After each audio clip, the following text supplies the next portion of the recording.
देश के सामने एक चिंता, एक चुनौती के संबंध में आगाह करना चाहता हूं। षड्यंत्र के तहत, सोची समझी साजिश के तहत देश की डेमोग्राफी को बदला जा रहा है। एक नए संकट के बीज बोए जा रहे हैं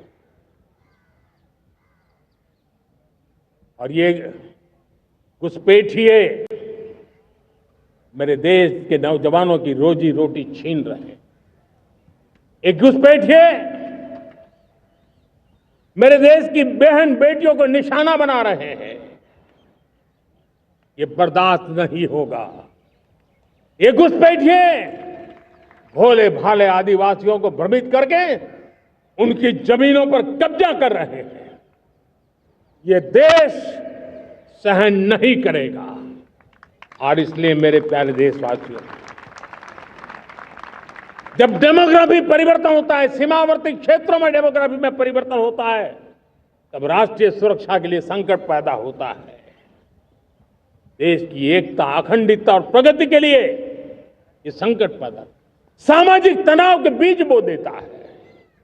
और कोई देश अपना देश घुसपैठियों के हवाले नहीं कर सकता है। दुनिया का कोई देश नहीं कर सकता है, तो हम भारत को कैसे कर सकते हैं?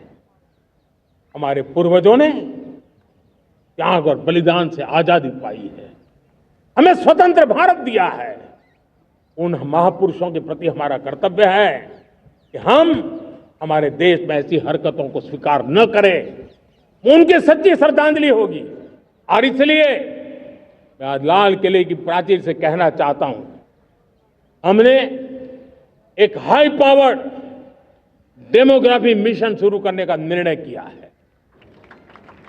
ये मिशन, इस मिशन के द्वारा ये जो भीषण संकट नजर आ रहा है, भारत पे मंडरा रहा है जो संकट है, उसको निपटाने के लिए तय समय में सुविचारित, सुनिश्चित रूप से अपने कार्य को करेगा। उस दिशा में हम आगे बढ़ रहे हैं। मेरे प्यारे देशवासियों, कल जन्माष्टमी का पावन पर्व है। भगवान श्री कृष्ण का जन्मोत्सव देश में मनाया जाता है। साथियों, जब मुझे भगवान श्री कृष्ण याद आते हैं तो हम देख रहे हैं कि पूरे विश्व में आज युद्ध के तौर तरीके बदल रहे हैं। हमने देखा है कि भारत युद्ध के हर नए तौर तरीकों को निपटने में समृद्ध है। हमने ऑपरेशन सिंदूर में दिखा दिया है। टेक्नोलॉजी में जो भी महारत थी, पाकिस्तान ने हमारे सैन्य ठिकानों पर, हमारे एयरबेस पर, हमारे संवेदनशील स्थानों पर, हमारे आस्था के केंद्रों पर, हमारे नागरिकों पर मिसाइल्स, ड्रोन अनगिनत मात्रा में उन्होंने वार किया। देश ने देखा है। लेकिन देश को सुरक्षित रखने के जो प्रयास पिछले 10 साल में हुए हैं, उस ताकत का परिणाम था कि उनके हर हमले को हमारे जाबाजों ने और हमारी टेक्नोलॉजी ने तिनके की तरह बिखेर दी।